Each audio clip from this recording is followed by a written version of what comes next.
Hello, fellow duelists. This is Shadow of the Moon, and today I'm going to be continuing my Yu-Gi-Oh! Progression series with the Rise of Destiny. Rise of Destiny came out in December of 2004, and we are still using the ban list from October of that year. Honestly, Rise of Destiny is my favorite set of all time because of the massive amount of Harpie support that came in this set. Now, before that, the only other support that we had for the Harpie Ladies was Birdface, and that came out in Pharaonic Guardian of 2003, so that was such a long time ago, and a very wide gap in between the sets.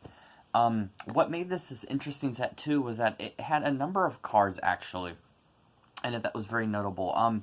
This may not have been as good as, like, Magician's Force, Invasion of Chaos, or even, like, Soul of the Duelist, or the upcoming Flaming Eternity set and stuff, but honestly, this was still, in my opinion, this is my favorite set from the original Duel Monsters era, because of obvious reasons with Harpie Ladies. Now, first to show you, the main card that everybody was after was the Creator. Creator was an amazing card to be able to special summon monsters from the graveyard, even though he himself could not be special summoned from the graveyard, but the idea was to be able to put those monsters back on the board, which was very, very important, and also with being a 3,000 defense monster, meaning you were not going to be swinging over him too easily. So that's why he was very, very important, and this was the cover card of the set.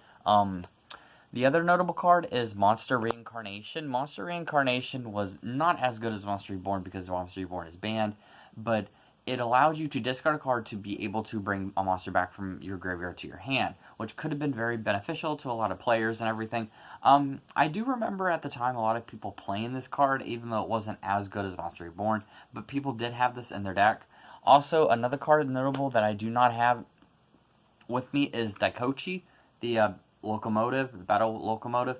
If you aren't aware of what that is a card that was a dark monster that when it was flipped, you could draw a card from your deck. And if you had like different, you could draw cards based on the other of like locomotives that you would have in the deck. Like it was like the train. And the only thing is though with that was I don't have it because it is costly, but it was an amazing card because it was a dark type. It worked really well with the chaos format of this during this time. And all in all, being able to draw a card from your hand is always very beneficial because the only draw power that you had in there was the Upstart, Jar of Greed, and Pot of Greed. Graceful Charity was still banned at the time, just like Window Link Widow. So after this set is going to be the next one, which will come out in March of 2005, and I'm going to be using the current Duel Monsters GOAT format for that. So there won't be really any other changes after that because there's only going to be 2 more sets. Alright, so finally, without any further ado, let's go ahead and dive straight on into it.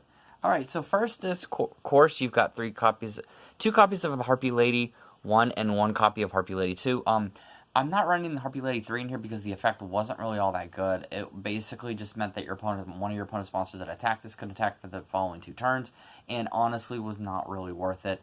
Harpie Lady 1 was great because it was a buffer for wind monsters. It would get an additional 300 attack, which meant that you could buff up a lot of monsters in this deck.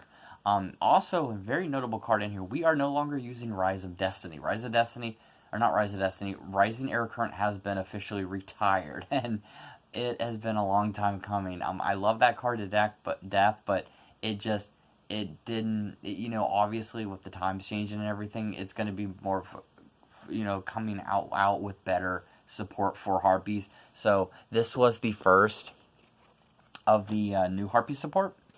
And then obviously 2 copies of your Harpie Lady Sisters. This is going to help you get your 1950. This with Elegant Egotist on the field, being able to buff it up to 2450. And then 2 copies of Birdface because Sangan and Witch are still banned. So yeah, unfortunately they're still banned, and they're going to be banned until the next actual format in March of 2005, and then in April of 2005 is going to be the GOAT format that was for the ban list. And then 3 copies of Sylphid. Great card. You can get them up to 2,000 with the Harpie Lady support, with the Harpie Lady. And also what this does is if it's destroyed by battle and sent to the graveyard, you can choose 1 randomly card from your opponent's hand and discard it.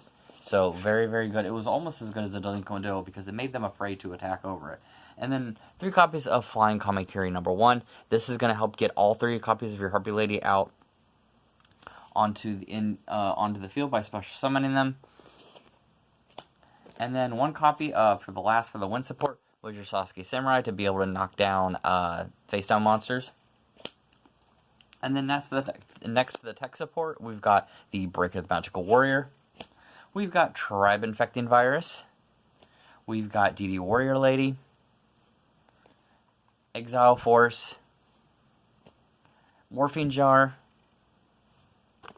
And 2 Magician of Faiths.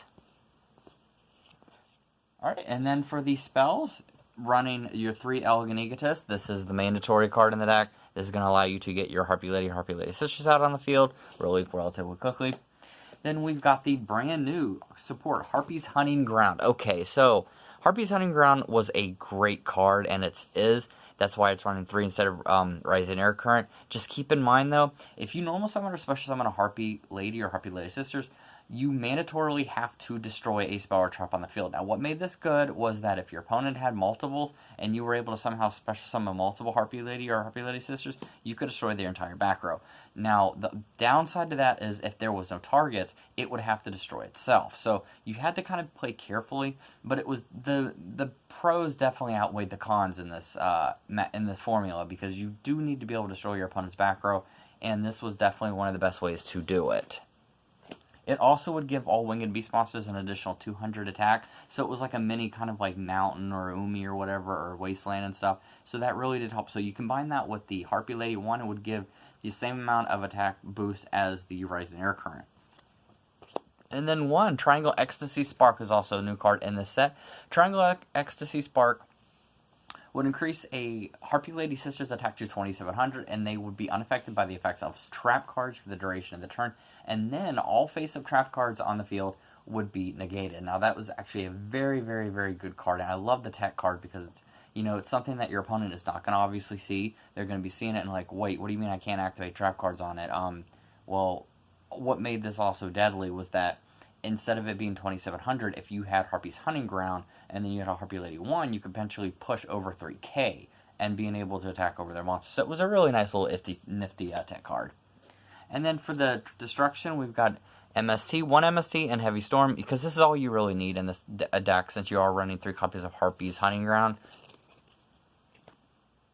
Then your Pot of Greed, Nobleman of Crossout, your Book of Moon, Soldier of Young and Light. You had your Creature Swap. And your Premature Burial. Alright, and then for the traps, we're going to be running 1 Solemn Judgment. We're going to be running a Call of the Haunted. We're going to be running Ring of Destruction. And then lastly, we're going to be running Torrential Tribute. Since you are destroying spell and traps on the field and everything, the idea is to make sure that you're not going to be targeting your own. So we try to run the minimal amount of traps in this deck. And all these are obviously the best traps in the game so far. Alright, so that's going to be it for this deck profile. I am so glad you guys have been enjoying this, and I just want to say thank you to my new subscribers. You guys rock. Thank you once again for always watching my videos and everything. I hope I haven't been boring doing these this progression series, but this is something that actually has been very special and close to me, and it's something that's been really fun doing. I also have a big announcement. After this progression series is over and I'm done with the last set, I'm going to be doing a deck profile on a Critter format Harpie Lady deck. Yes, it's going to be a Critter format deck that would include Metal Raiders, which was the set that I first started playing Duel Monsters in. And it's going to be a lot of fun. It's a nice blast from the past, because I think Critter format is probably next to GOAT, in my opinion, is the best old format to play, because it came after LOB, and I'm not saying that the Yugi Kaiba format, which was what the original Legend of Blue Eyes and then the Yugi Kaiba starter deck, that format, I'm not knocking it or saying that it's bad or anything, but honestly, I liked this format better because obviously with Harpie Lady and everything being in it, you could actually use the Harpie Lady in the deck. But also, Metal Raiders had so many good, memorable cards in the set that just really pushed the envelope of Duel Monsters and really made it of a contender for a very more serious card game. And I just loved, you know, the Critter format because of being able to have multiple copies of Sangan and which is the Black Forest, and just being able to show off really, really crazy combos and stuff that you could do that you wouldn't even think that you could do. And I'm trying to get awareness for it, because I think people should go back and have fun with these formats and play them, because they're lost formats. This format, Teledad, Edison format, Plant, Synchro, Exceed and stuff. Most people know Edison and like Plant, Synchro and stuff from like 5Ds and everything, or like Necros format and stuff. But this is like more of an old format that a lot of people don't ever realize, and it's a great way for people who have never played Yu-Gi-Oh! To actually pick up a deck and learn how to play, because it's very simplistic and it's literally just trading one-for-ones back forth with each other and everything. So, alright, so I've done enough rambling tonight. I hope you enjoyed this video, and with that, look forward to the next one, which is going to be covering Flaming Eternity. With that, I'll see you guys next time. Later.